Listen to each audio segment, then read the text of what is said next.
इस वीडियो को आप तक पहुंचाने में हमारा सहयोग किया है KR मंगलम यूनिवर्सिटी ने। नमस्कार, अस्सलामु अलैकुम। लाइव हिंदुस्तान पर आप देख रहे हैं दीन दुनिया। मैं हूं इमरान खान। मिडिल ईस्ट में, वेस्ट एशिया में चीजें बहुत तेजी से बदल रही हैं। कहा तो ईरान और अमेरिका के दरमियान MOU साइन हो गया था। ऐसा लग रहा था कि सब कुछ सामान्य हो जाएगा, सब कुछ मामूल पर आ जाएगा। लेकिन इमाम आयतुल्लाह अली खामनेई के जनाजे के वक्त से ही जिस तरह से दोनों फिर उलझे हैं, अमेरिका ने पहले मारा और उसके बाद ईरान ने उसी से ज्यादा पलटवार जो तगड़ा किया है, उसने अमेरिका के भी तोते उड़ाकर रख दिए हैं। अब ईरान कुछ अलग ही मोड पर चल रहा है। क्या वो मोड है, क्या होगा आगे, बात करेंगे। मेरे साथ स्टूडियो में इस वक्त हमारे साथ जुड़ गए, हमारे साथ सीधे जुड़े हैं शौकत भारती साहब। मैं स्टूडियो में हूं और शौकत भारती साहब हमारे साथ जुड़ गए हैं। बहुत स्वागत है, खैर मकदम है लाइव हिंदुस्तान पर दीन दुनिया में। बहुत बहुत शुक्रिया इमरान साहब। शौकत भारती साहब, आपको लोग बहुत सुनना चाहते हैं और अक्सर अपने कमेंट में हमें बताते हैं कि शौकत साहब को बुलाइए। कोई आपको शौकत अंकल भी कहता है और कोई लिखता है कि शौकत साहब का जो विश्लेषण होता है हूबहू सही होता है। और अभी कल ही जो दीन दुनिया में हमने दिखाया था कि अल तन्फ पर आपने बताया था कि जो सीरिया का अल तन्फ इलाका है जो जॉर्डन की सरहद से मिलता है, वहां पर ईरान अटैक कर सकता है, क्योंकि इससे पहले भी उसने किया था और वहां वो एक अलग ही प्लानिंग कर रहा है। और आज हमने देखा कि प्रेस टीवी जो ईरान का है उसने बाकायदा तौर पर इस बात का ऐलान किया कि अल तन्फ पर ईरान ने जबरदस्त मारा है अमेरिकी ठिकानों पर।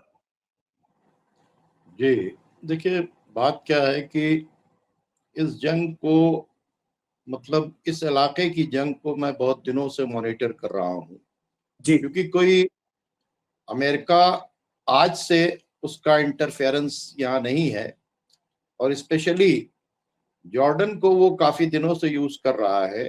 जब उसको सीरिया में बशर असद की गवर्नमेंट गिरानी थी, जी तो जितने भी 80 मुल्कों के टेररिस्ट थे वो यहीं से, जी। क्योंकि आपको पता है कि आईसिस ने क्या किया था कि वो हम्म, अमेरिका, क्या क्या नाम है, इराक के ऊपर और सीरिया, जी दोनों जगह के ऊपर वो, क्या नाम है, कब्जा करना चाहता था, इस्लामिक खिलाफत बनाना चाहता था।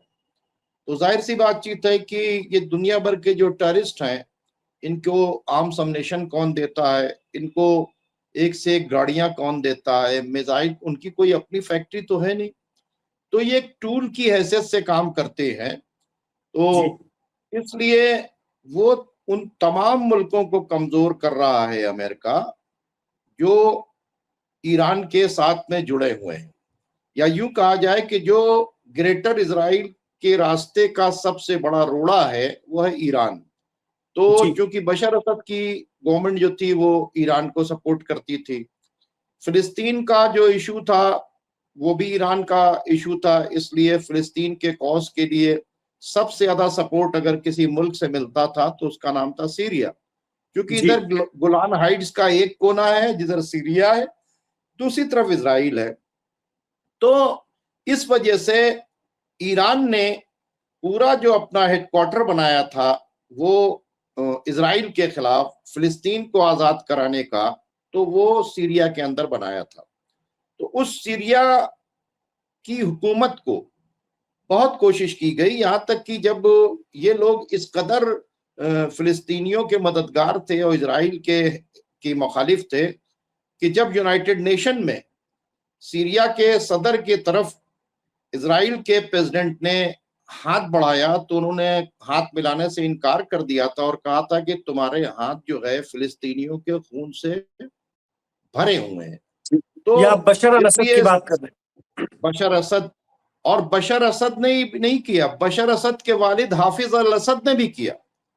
क्योंकि इस फिलिस्तीन को आजाद कराने का मूवमेंट जो बशर असद के पीरियड से, वो तो खुमैनी साहब ने चलाया। खुमैनी जी साहब के हाफिज असद से भी ताल्लुकात थे। हाफिज असद के बाद बशर असद आ गए, तो ईरान से उनके रिलेशन वहां पर रहे। तो अरब अरब कंट्रीज में होने के बावजूद भी जो सीरिया को नुकसान उठाना पड़ा, जी इसलिए कि तमाम अरब ममालिक जो थे वो अपने घुटने अमेरिका के आगे टेक चुके थे, इजराइल के आगे सरेंडर कर चुके थे। लेकिन ईरान जो था वो खड़ा हुआ था, और ईरान के साथ जो है वो पूरी तरीके से बशर असद खड़े हुए थे, हाफिज असद खड़े हुए थे। और एक कहा जाए तो वो फिलिस्तीनी जो पत्थरों से लड़ते थे, उनके लिए आज जो टनल्स बना के दे दिया, और आज उनको इतना पावरफुल कर दिया कि गाजा जो उनकी जेल थी उन्हीं के पैर के नीचे इतना उन्होंने सुरंग बना दिए कि आज तक जो है हमास की सुरंग तक पहुंच नहीं सके, गाजा पर कब्जा करने के बावजूद भी। तो ये सब जी कुछ जो हो रहा था ये सीरिया से हो रहा था। और सीरिया में ये जो बॉर्डर है तन्फ का, ये बहुत ही खतरनाक बॉर्डर है, ठीक है।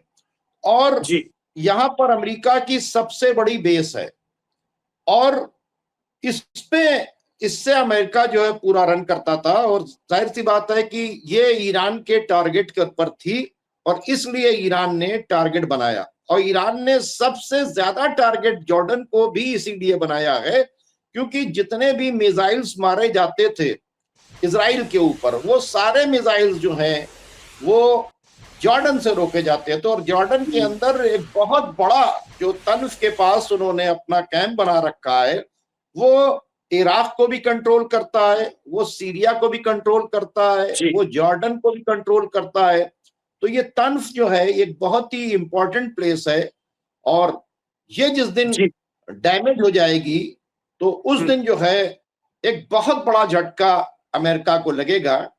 और जी इसलिए ईरान लगातार तन्फ के ऊपर अभी और भी हमले करेगा। मैंने कहा था ना कि जी होंगे, अभी और हमले करेंगे। और जी आप ये जी देखिएगा कि जॉर्डन के ऊपर आज भी बहुत जबरदस्त हमले हुए हैं, आज भी बहुत नुकसान हुआ है वहां के ऊपर। और जॉर्डन से जो मिला हुआ इजराइल का इलाका है वहां के ऊपर पूरी तैयारी चल रही है। अब तो वहां से हथियार शिफ्ट किए जा रहे हैं।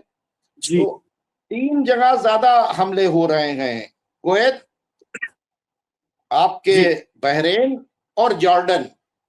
हम्म, ये 3 जगह बहुत ज्यादा हमले हो रहे हैं बिल्कुल, क्योंकि कुवैत, बहरीन और जॉर्डन। शौकत भारती साहब, जी यही जी मैं समझना चाहूंगा कि अमेरिका ने तो इमाम खामने के जनाजे के दौरान होर्मुज छुड़वाने के लिए एक कोशिश की थी कि जनाजे में सब बिजी हैं, आईआरजीसी के लोग, पूरा ईरान, यहाँ होर्मुज को छुड़वा लेते हैं। लेकिन ये दांव ऐसा लग रहा है उल्टा पड़ गया है, और अब तो ऐसा लगता है कि ईरान इस जंग को पूरे खात्मे तक, इख्तिताम तक ले जाने के लिए पूरी ताकत लगा रहा है। किस तरफ जा रही है ये जंग, कहां तक बढ़ेगी, आपको क्या लगता है, या फिर बैठेंगे दोनों? देखिए, ईरान को लगातार धोखा मिल रहा है। पहले ओमान में पीस टॉक हो रही थी, फिर अटैक हो गया। पाकिस्तान वाली बात हुई, उसके बाद अटैक हो गया। अब जब इनके हमले बढ़ जाते हैं, वो पूरी कोशिश करता है अमेरिका कि हम किसी तरह से ईरान को डिफीट दे दें। लेकिन ईरान को डिफीट देना इम्पॉसिबल होता है। उस वक्त उसके लिए गोल्डन चांस था जब तकरीबन अगर देखा जाए तो कुल मिलाकर 4-4.5 करोड़ लोग सड़कों पर थे। आप इराक से लेकर ईरान तक देख लें, मुख्तलिफ शहरों में। हालांकि एक जगह जनाजे पे इतनी भीड़ नहीं थी, लेकिन जिस तरह से जनाजे को की तशहीर की गई, तो कुम के अंदर भीड़ थी, जमकरान में भीड़ थी, उसके बाद वो ईरान, बिल्कुल नजफ, करबला। तो ये 4.5 करोड़ लोग, उनको सिक्योरिटी देना पॉसिबल, मतलब बहुत मुश्किल काम था। ये मौका बहुत अच्छा ट्रंप ने सोचा, और सिलेक्शन बड़े अच्छी जगह किया। यानी टर्की के अंदर बैठे, वहां नेटो के चीफ भी आकर बैठे हुए थे, और वहां पर सऊदी अरब को और इनको क्या नाम है, कतर को कहा गया कि आप अपने जहाज जो है वो वहां से ले जाए। और इन्होंने सोचा था कि इस वक्त तो हम ले जाएंगे और बिल्कुल कामयाब हो जाएंगे। वो निकलता तो उसके पीछे पूरी अमेरिका की नेवी निकलती, लेकिन उन्होंने फौरन अटैक कर दिया और ऐसा जवाब दिया। और उसके बाद अमेरिका ने पूरी कोशिश की, और जब से अभी तक लगातार कोशिश कर रहे हैं, लेकिन अमेरिका को बार बार नुकसान उठाना पड़ रहा है। जबकि साउथ ईरान के टोटल एरिया के ऊपर आप देखिए कि लगातार क्या नाम है, अमेरिका की बमबारी जारी है। जी कल रात में भी बहुत जबरदस्त बम्बार्टमेंट किया उन्होंने, लेकिन उसके बावजूद भी ईरान का पल्ला भारी पड़ रहा है। वजह क्या है कि कुवैत के अंदर जो उनका हेडक्वार्टर था उसको उड़ा दिया गया, बहरीन का हेडक्वार्टर उड़ा दिया गया। आज जो जहां पर उनका डाटा सेंटर था अमेजॉन वाला, जी उसको भी उन्होंने उड़ा दिया। तो इन सारी चीजों को अगर आप देखें तो आपको ही पता चलेगा कि ईरान जो है वो डर नहीं रहा है और बाकायदा तौर पर बदला कर अब फिर इन्होंने जब इनको जरूरत पड़ती है तो कभी वो ओमान को बीच में लाते हैं कंप्रोमाइज के लिए, कभी ये पाकिस्तान को बीच में लाते हैं, कभी जो है अब देखिए फिर कतर के जरिए उन्होंने प्रपोजल भेजा, है ना। तो ये सारे प्रपोजल्स भेजते रहते हैं और साथ ही साथ हरकतें भी कर रहे हैं। ये चाह रहे थे कि कुछ दिन के लिए ये जंग रुक जाए और हम हौती को इस बीच में सऊदी अरब के साथ मिलकर पीट लें, क्योंकि वहां सऊदी से जो हौती को लड़ाने की बातचीत, क्योंकि बाबल मंदब अगर बंद हो जाएगा तो एक नई मुसीबत आ जाएगी स्टेट ऑफ हुर्मुज तो के लिए। अंसारुल्लाह ने तो कर ही दिया, ऐलान कर दिया। यह जो उनके यहिया सारी हैं उन्होंने कल बाकायदा ऐलान कर दिया, उनकी आर्मी के जो प्रवक्ता है, कि बाब अल मंदब और पूरा वो इलाका सऊदी के लिए हमेशा हमेशा के लिए बंद हो जाता अगले आदेश तक के। और भारी जश्न राजधानी सना में मनाया, हूतियों ने झूम कर नाचे और खूब आतिशबाजी की, इतने खुश थे सऊदी के खिलाफ एक्शन से। देखिए सऊदी से हौती इसलिए नाराज है कि 12 साल उनको मारा है, 1-2 साल नहीं। और आज भी जो उन तक मदद पहुंच रही है, जब तक इनकी परमिशन नहीं होती सऊदी की, जो खाने पीने का आ रहा है सना से, उस पे इन्होंने बाकायदा तौर के ऊपर रोक लगा रखी है। तो अगर और आप देखें कि हौती की पोजीशन देखिए कि चप्पल पहने हुए हैं, हथियार लिए, एक अलग सी बातचीत है, लेकिन उनकी पोजीशन 12 साल में सऊदी अरेबिया ने बहुत खराब कर दी। 10 लाख से ऊपर आदमी मरे हैं वहां के ऊपर, उसमें ज्यादातर लोग भूख से मरे हैं, उसके अंदर बच्चे भी मरे। ये तो चूंकि सऊदी अरेबिया अमेरिका के साथ में है इसलिए वहां ह्यूमन राइट्स की बातचीत नहीं होती। जैसे देखिए कि नेतन्याहू ने जितनी भी किलिंग्स की है फिलिस्तीन के अंदर, आपने देखा कि वहां ह्यूमन राइट्स की बातचीत नहीं होती। और जब अभी जो है, अभी न्यूयॉर्क का जो मेयर है उसने जब अरेस्ट करने की बातचीत की बेंजामिन नेतन्याहू को, तो फौरन ट्रंप ने कहा कि हम जो है बेंजामिन नेतन्याहू की गिरफ्तार नहीं होने देंगे। मतलब जो भी जेनोसाइड करे अगर हमारे साथ में है तो वो बिल्कुल ठीक है। और ईरान के लिए झूठ बोला जाता है कि साहब 4000 लोग मार दिए गए, फिर उनको 6000 किया जाता है, फिर 30,000 कहा जाता है, अब कहा जा रहा है 52,000 लोग मार दिए। हालांकि सबको पता है और खुद इन्होंने एडमिट किया है कि ईरान के अंदर इन्होंने जो भी डिस्टरबेंस कराने की कोशिश की है, वहां पर जो कुछ कराने की कोशिश थी, जिसके अंदर 50,000 आपने देखा कि स्टारलिंक के जो है क्या नाम की डिवाइसेस थी और इनके एजेंट्स थे, और सब सारी चीजें सामने आ गई हैं। अभी भी ईरान ने तकरीबन 300 जासूस पकड़े हैं जो मोसाद के लिए काम का भी लेटेस्ट। तो ये खुद दूसरे क्या रिजीम चेंज करने की बातचीत करते हैं, इनके साथ जो लोग होते हैं वो मैसेकर करते हैं, कत्ल गारतगरी करते हैं। तो सऊदी अरब चूंकि साथ में है किसके, अमेरिका के, और जब सऊदी ने वहां लाखों लोगों को मारा है और आज भी वो रोटी रोटी के लिए तरस रहे हैं, उनका जब दिल चाहता है और जो जहाज आता है उसको रोक कर वहां से उनको दवा और ग़िज़ा मिलती है, तो फिर जाहिर सी बातचीत है वो कब तक बर्दाश्त करेंगे, कब तक बर्दाश्त करेंगे। ये तो वक्त ऐसा है कि जब लकीर खिंच चुकी है कि कुछ लोग अमेरिका के साथ खड़े हैं, अमेरिका और इजराइल के साथ खड़े हैं, कुछ ईरान के साथ में खड़े हैं। तो ईरान के साथ जब प्रॉक्सीज खड़ी हुई थी तो ऐसे वक्त में तो सऊदी अरब को ये सब नहीं करना चाहिए था। ऐसे वक्त में उन्होंने सना एयरपोर्ट के ऊपर क्यों अटैक कर दिया, जबकि उनको पता था कि क्या नाम है, क्या खामनाई साहब की फ्यूनरल के अंदर जो है वहां के ऊपर जो लोग गया था डेलीगेशन, वहां पे आर्मी का कोई शिप नहीं आ रहा था, महान एयरलाइंस का पैसेंजर प्लेन आ रहा था, आपने उसके ऊपर हिट कर दिया अमेरिका के कहने से। अभी भी कल जो है प्रेसिडेंट ट्रंप की और क्राउन प्रिंस मोहम्मद बिन सलमान की बात हुई है, और दोनों उनके सिग्नल के बाद अभी आदेश ऑर्डर आ गया है कि हम हूती के ऊपर किसी वक्त भी हमला कर सकते हैं। जी, तो चूंकि मतलब ये जंग, ये एक नए मोर्चे की जंग शुरू हो ही चुकी है।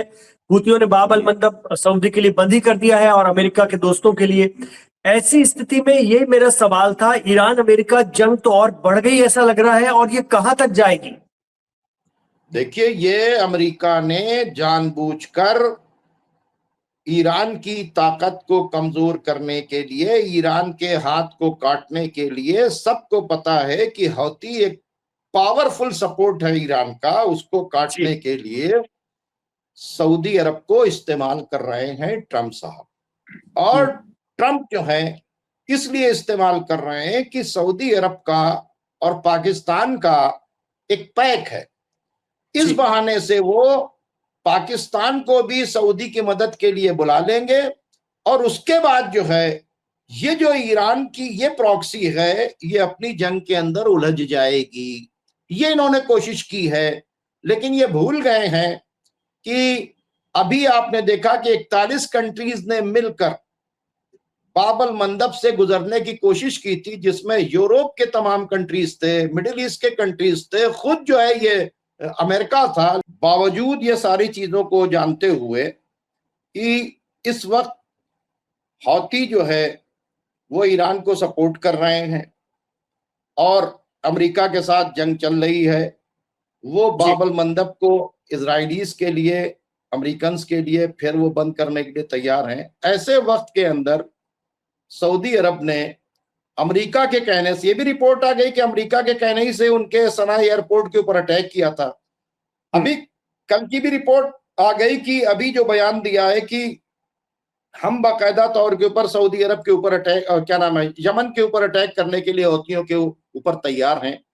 तो इट मीन्स कि अब पूरी तरीके से सऊदी अरब अमेरिका की मदद के लिए आकर ईरान के ऊपर, देखिए एक अजीब बात है कि एक तरफ ईरान के ऊपर कुवैत और जॉर्डन और क्या नाम है आपके बहरीन से अटैक हो रहा है, दूसरी तरफ ईरान की प्रॉक्सीज को यहां घेरने की जो कोशिश की जा रही है वो सऊदी अरब के कंधे से घेरने की कोशिश की जा रही है। अब ये बात क्रिस्टल क्लियर हो गई कि जो हौती हैं उनको ये सजा इसलिए दी जा रही है कि वो फिलिस्तीन के साथ में खड़े रहे, वो इजराइल के खिलाफ जुटे रहे, वो 2000 किलोमीटर दूर रहने के बावजूद भी गजा की मदद करते रहे, वो लगातार मिसाइल्स मारते रहे, वो रेड सी के अंदर जो है 41 कंट्रीज के अलायंस को चैलेंज करते रहे। और उन्होंने जो अटैक किया वो अमेरिका के जो वॉरशिप पर अटैक किया था, उसमें एक F-35 जो है वो चला गया था पानी के अंदर, और यहां तक उन्होंने ब्रिटेन के वॉरशिप के ऊपर जो है डायमंड के ऊपर भी अटैक किया था। तो वो लोग जो फिलिस्तीन की दिफा के अंदर खड़े हैं, वो चाहे ईरान हो, वो चाहे क्या नाम है हिजबुल्ला हो, वो चाहे हौती हो, आखिर इनसे सऊदी अरब की क्या दुश्मनी है।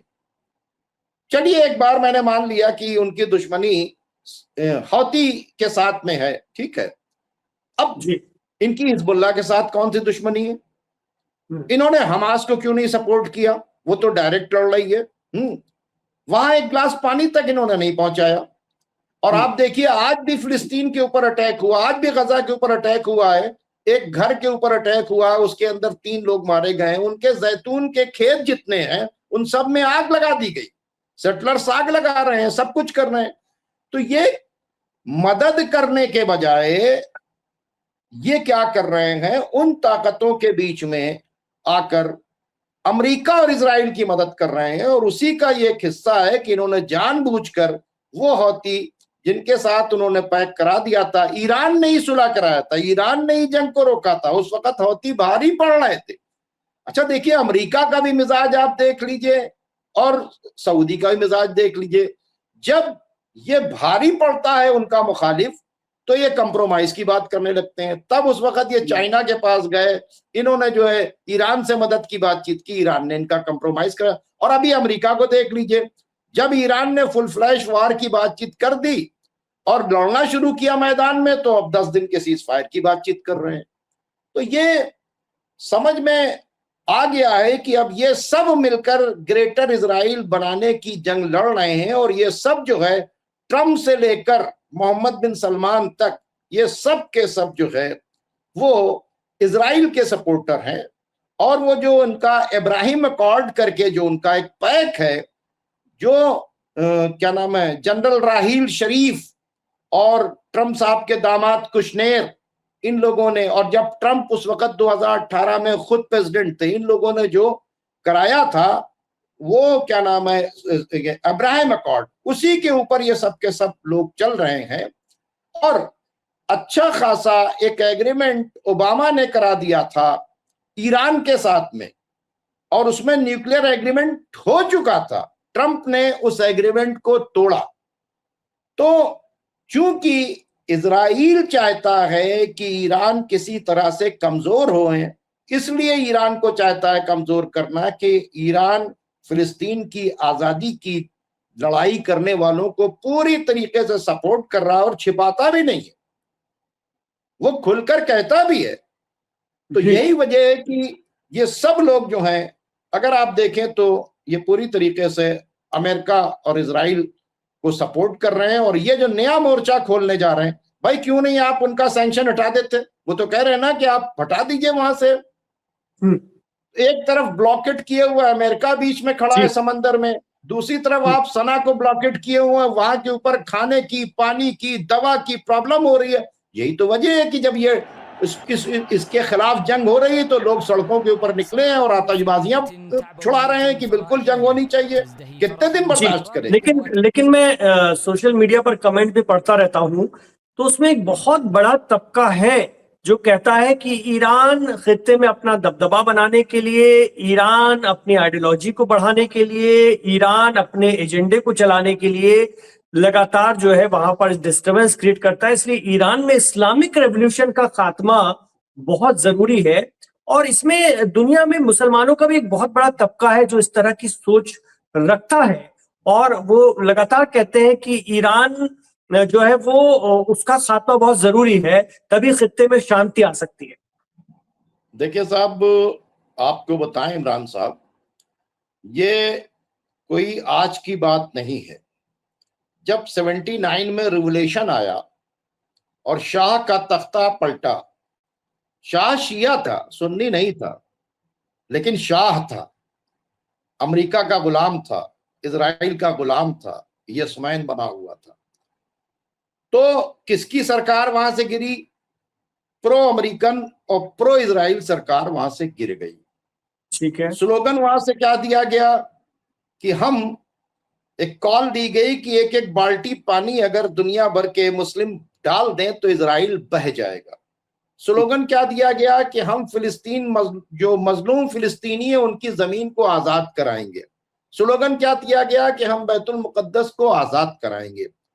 तो ये इतनी तेजी से पब्लिक को के अंदर एक यानी करंट हुआ, और ऐसा लगा कि कहीं ऐसा ना हो कि सारे बादशाह जो बादशाहत ना उतर जाए, डिक्टेटरशिप ना खत्म हो जाए।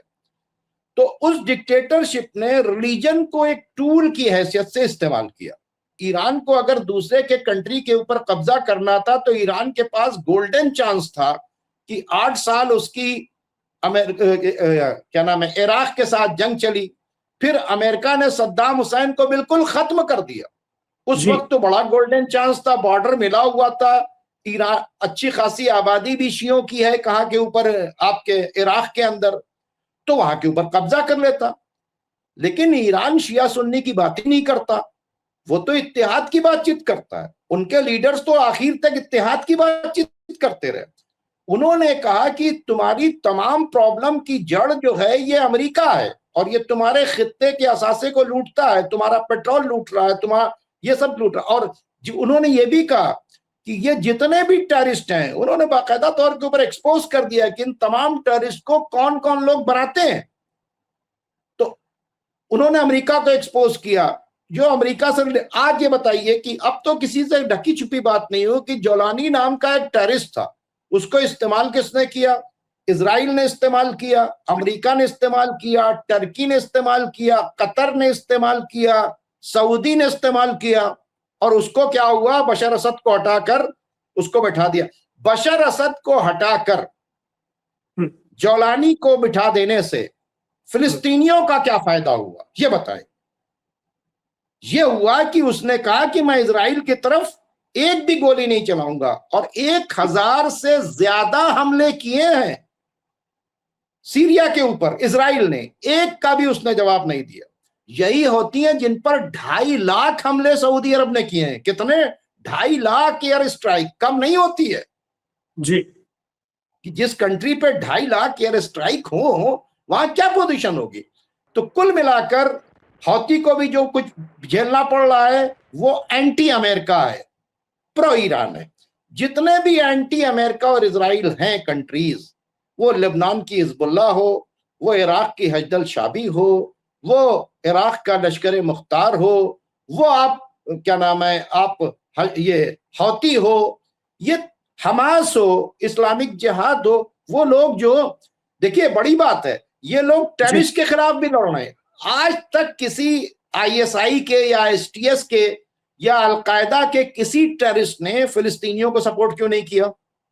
तो आप ये देखें कि बादशाहत को खतरा था, शहनशाहियत को खतरा था।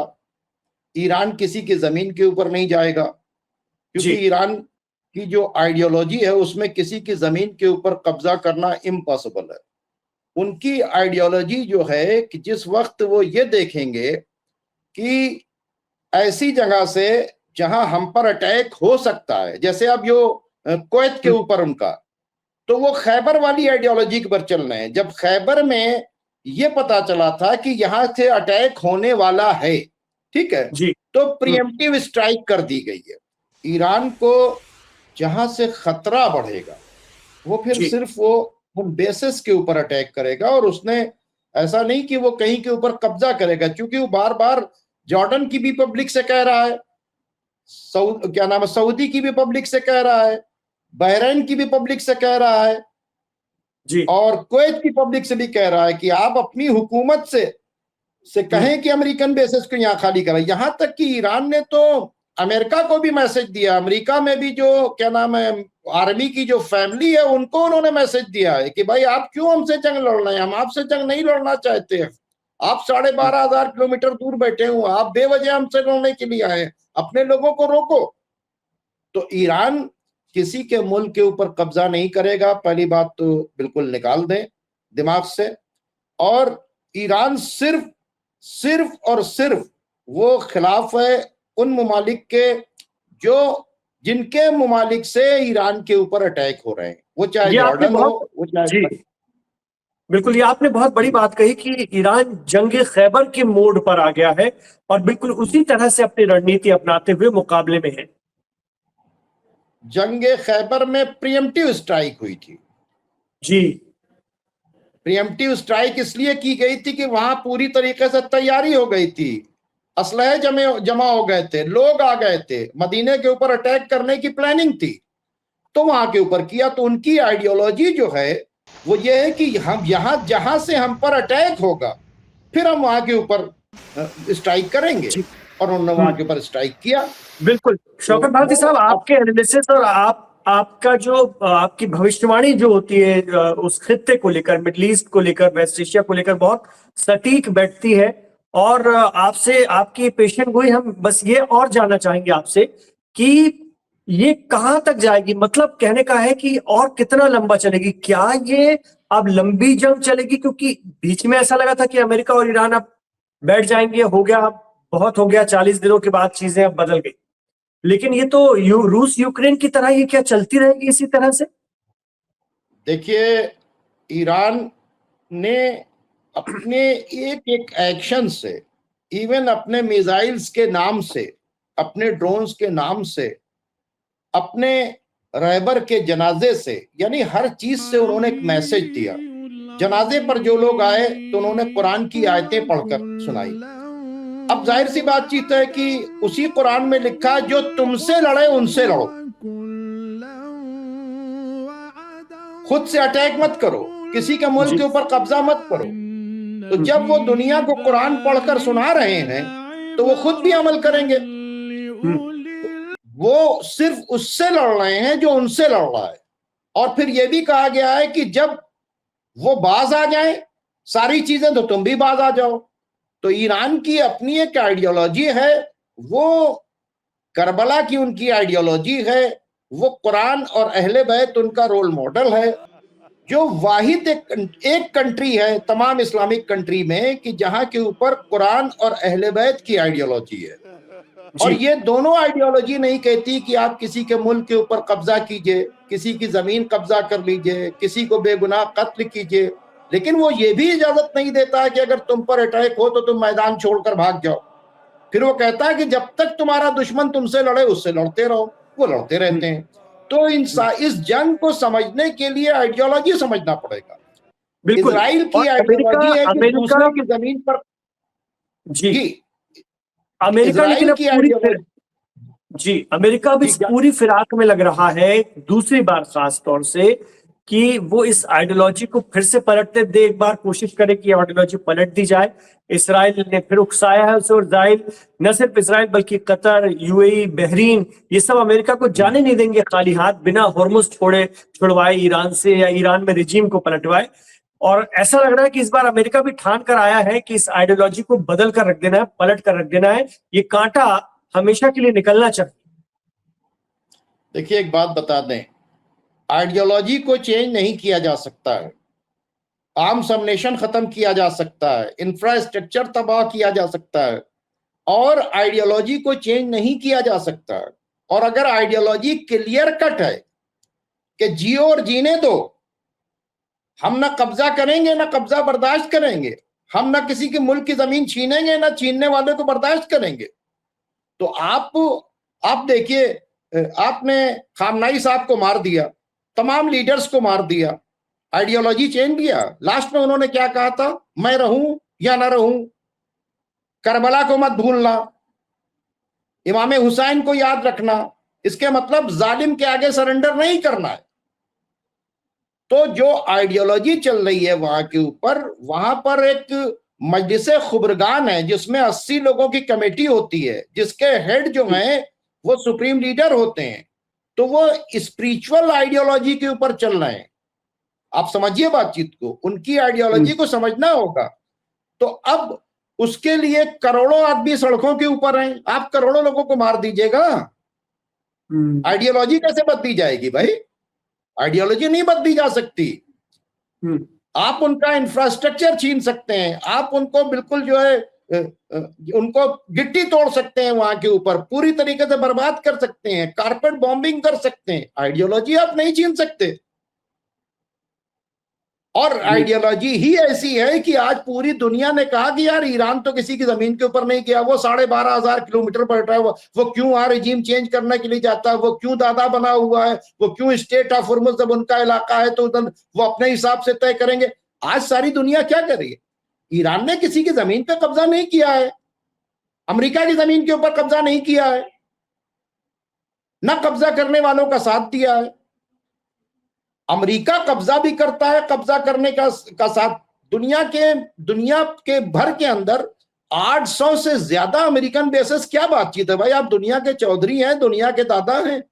ईरान ने यह दिखा दिया कि हमारे पास आइडियोलॉजी है, हम जिस आइडियोलॉजी को फॉलो कर रहे हैं, और वो आइडियोलॉजी वाहिद कंट्री के अंदर है, तमाम किसी इस्लामिक कंट्री की आइडियोलॉजी वो नहीं है जो ईरान की आइडियोलॉजी है। और वो उस आइडियोलॉजी के ऊपर खड़े हुए हैं। एक कंट्री है जो पूरी तरीके से, जहां पर शिया आइडियोलॉजी चलती है कुरान और अहले बैत की जी, वहां आप इराक के अंदर भी शिया बहुत हैं, लेकिन वहां के ऊपर वो आइडियोलॉजी नहीं चलती। वहां पर एक पार्लियामेंट है, वो चला रही, वहां पर सुप्रीम लीडर चलाते हैं। बिल्कुल। अजरबैजान तो पूरा शिया बहुल देश है, लेकिन वहां इजराइल समर्थक आइडियोलॉजी है, तो वो उस आइडियोलॉजी पर नहीं है।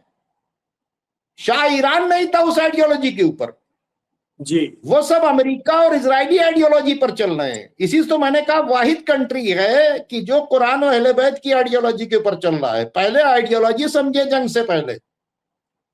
ये भी तो क्या है, ये जो ग्रेटर इजराइल है, ये भी तो आइडियोलॉजी की जंग है कि हमारा मसाया आने वाला है, हम इसको टेंपल को, ये क्या कि इसको बैतुल मुकद्दस को गिराकर थर्ड टेंपल बनाएंगे। ये आइडियोलॉजी तो है।